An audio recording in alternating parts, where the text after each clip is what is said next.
For the past 10 years, I've been suffering from chronic pain all over my body. And I've been visiting doctors, all sorts of doctors. Started with tooth pain, chin pain, headaches, and every time I visited doctors, they would say, oh, you're depressed, you have neuralgia, you have migraine, you have this or that, you know, like they came up with all sorts of illnesses, which I believe I didn't have. So I kept looking for alternative healing methods, and I started visiting chiropractors here in Florida, and then even went to Atlanta to see 2 others. And nothing seemed to work. And I went to see another chiropractor in Miami, and I went back to her after 1.5 years, and I say, 1.5 years ago I came to visit you, but we didn't seem to do anything. And she said, okay, you can't have pain for so long, let's get an MRI done. And we get an MRI done of the neck. Guess what? She discovered a brain tumor. So one of the parents of my daughter's friends, the mother, she gifted me 3 sessions with a speech pathologist, and she's a friend now, Unity minister, and Alina. She came visiting me on the very same day, and she said, you're going to be fine. I said, I'm in tears, okay? And I say, look, this is a brain tumor surgery they're talking about. You know, how can you say, oh, you're going to be fine?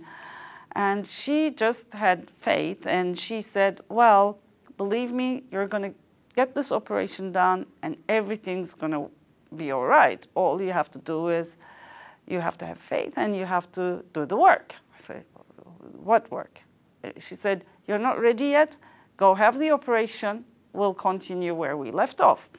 And then the next morning, I am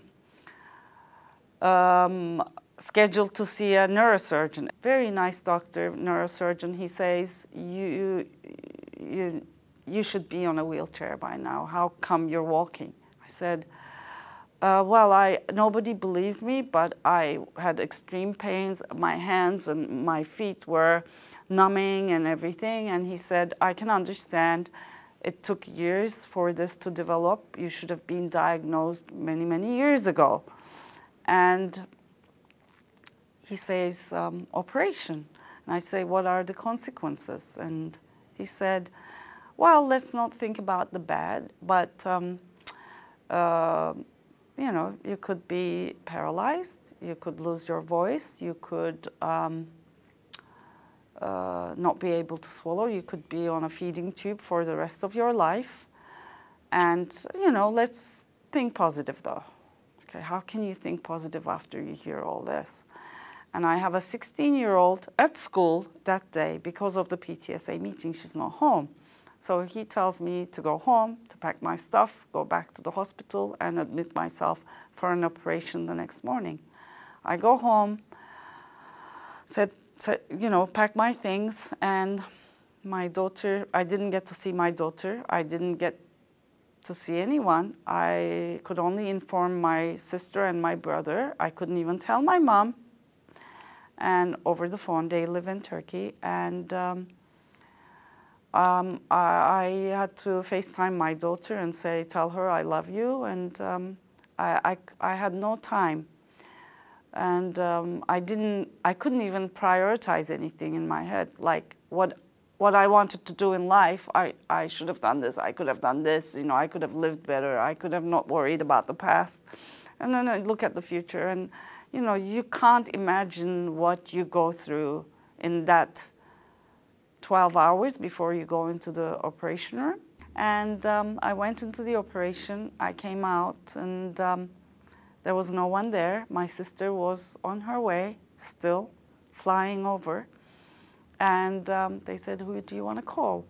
said, my sister, I couldn't. She was on the flight, as I said. So the neurosurgeon goes out and he says to people, friends who are waiting outside for me, say, well, she might not be able to speak ever. She might not be able to swallow. Let's see. From then on, I kept on doing the work with Alina, and she taught me how to meditate. She taught me how to center myself. She taught me how to manifest things. Incredible. And because she had been practicing Dr. Joe's work for over 15, 20 years. So I was picking up certain things and doing certain things intuitively. I didn't quite know the whole concept. I didn't know where we were getting at, but she was pointing me in the right direction all the time. Then I started watching the videos. Then I started following the events. And the more you learn, the more you understand how you can do things better for yourself. And from the brain scan, you can see that I have developed this tumor myself, living 10 years on the survival mode. Now I can name it. Before I was calling it stress because that's the only word I knew. And it's between energy centers 5 and 6. So I literally blocked the route to 6, energy center 6, by doing all the things that I was doing all the time. So I came out of the operation half paralyzed on the left-hand side with a huge question mark on the back of my head. I think that's a sign too, to question my life, what I've been doing so far and what I should be doing from now on. And because cranial nerves 9, 10, and 11 were sort of touched during the operation process, during the operation, I could not speak or swallow. And I worked as an interpreter. Losing my voice meant losing my job or making a living. So, and then hit COVID. And I was at home. I was thinking, oh, still, I'm very fortunate because I'm stuck at home in bed. And I had traveled around the world. I'm a very hyper person normally. I'm stuck at home, but so is everyone else. So I'm at home.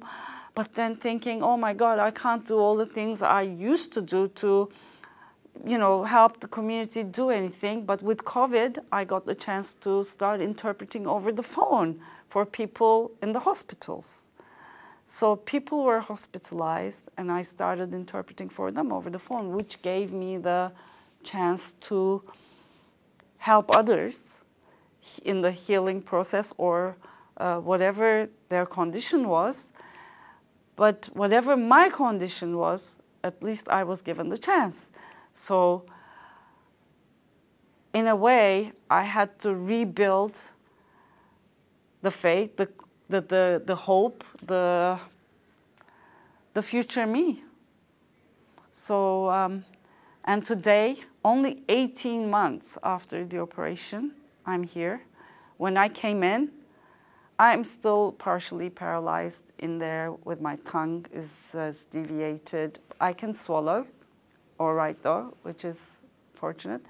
But I had this tingling feeling for the past week that I've been concentrating on these meditations, and I can definitely say it has made a change. And I know it's going to get better if I keep doing the work. And, it's when the student is ready, the teacher appears. I think that's it. That's the way I feel.